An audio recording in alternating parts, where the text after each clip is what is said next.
Welcome to one of my favorite almond flour cookie recipes. Be ready to make a double batch. You're gonna need them. These cookies will make at least 12 large chocolate chip cookies. You can cut them in half.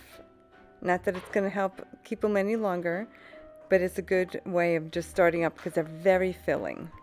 The ingredients you'll need for this recipe is 4 cups of almond flour, 1/4 cup of melted coconut oil, 1/2 cup of maple syrup, 1/2 teaspoon of sea salt, 1 teaspoon of baking soda, 4 teaspoons of vanilla extract, 2 teaspoons of apple cider vinegar, and 1 cup of dark chocolate chips.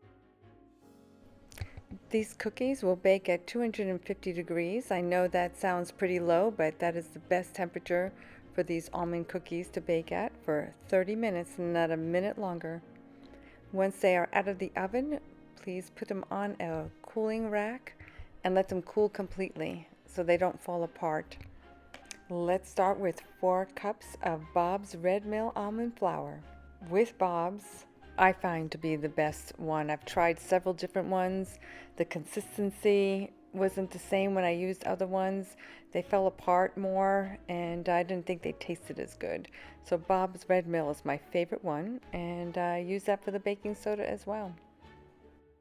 1 teaspoon of baking soda, 1/2 teaspoon of sea salt, 2 teaspoons of apple cider vinegar, 1/2 cup of maple syrup. Make sure that that's room temperature. 1/2 cup of melted coconut oil. And just mix thoroughly. Then I add 4 teaspoons of vanilla extract. You could use almond extract, anise extract. Best thing about this dough is that you don't need a mixer, except you really need to get it done quickly because you're going to have a lot of bystanders. Sorry, Kaylee, my sweet granddaughter. You're going to have to wait a little longer.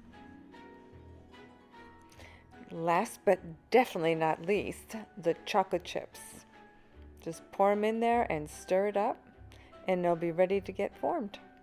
You could eat it raw. People like raw. I know a lot of people like to eat raw cookie dough.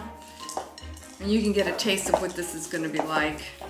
I think the most difficult part of this recipe is forming the cookie itself, as you'll see, because you want to get like as even as you can.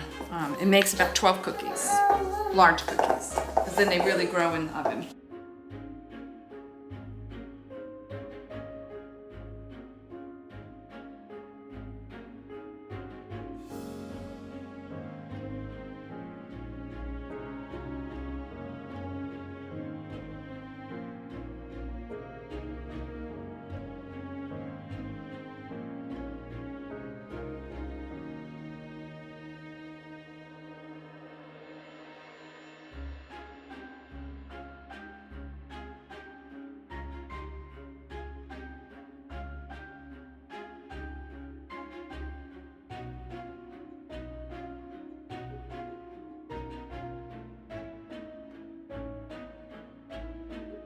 Always like get it really good together.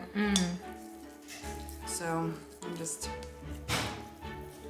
time to go in the oven. Here we go.